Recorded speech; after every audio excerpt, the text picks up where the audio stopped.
భాగాలలో జనరల్గా మనం చేసేది ఏంటి, చెవుల పద్ధతి ద్వారా చేస్తాం. అవునా? రెండు చెవులు వేసుకొని చేస్తాం. అవునా?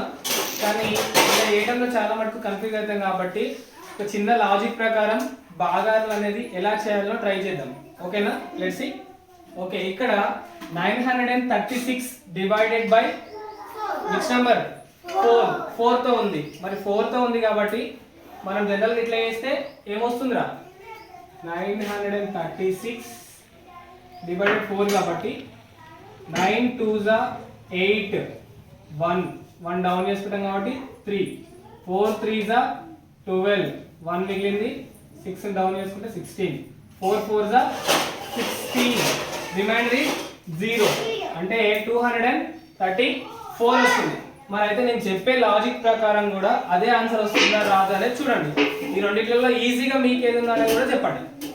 ఇక్కడ మనకి ఎంత దేంతో డివిజన్ చేస్తున్నాము? 4 డివిజన్ చేస్తున్నాం కాబట్టి 4 లైన్స్ గీసుకున్నాను. ఎన్ని లైన్స్? 4 లైన్స్ గీయండి.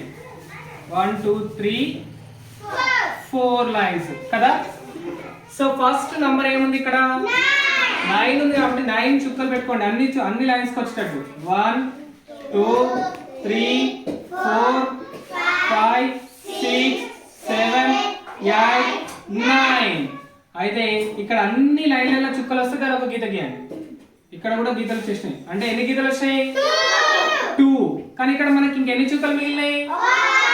ఒక చుక్క మిగిలింది కాబట్టి దానికి నెక్స్ట్ నంబర్ కి యాడ్ చేయండి. ఎంత అయింది అక్కడ? 13. అంటే నెక్స్ట్ నంబర్ మనం ఎన్ని చుక్కలు గీయాలి? 13. 1 2 3 4 5 6 7 8 9 10 11 12 13. 13 ఓకే. ఇక్కడ 1 లైన్, 2 లైన్స్, 3 లైన్స్.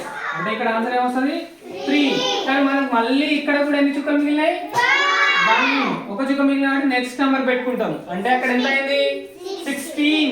మళ్ళీ ఇప్పుడు మనం ఎన్ని చుక్క గీయాలి? 16.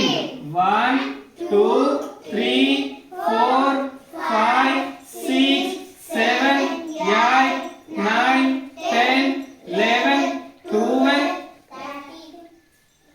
13 14 15 16. 16 లోనే ఇంకేమైనా ఎక్కువ వచ్చాయా? 16 ఉంది కాబట్టి 16.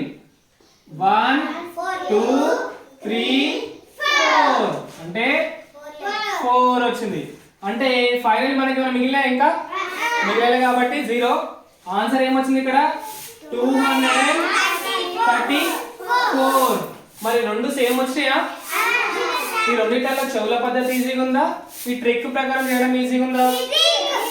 అయితే మీరు కన్ఫ్యూజ్ కాకుండా ఇలా చుక్కలు అనేది మీకు ఆడినట్టు ఉంటుంది. దాంతో పాటు ఈజీగా డివిజన్స్ అనేది చేయనీకి వస్తుంది. ఓకేనా? Thank you.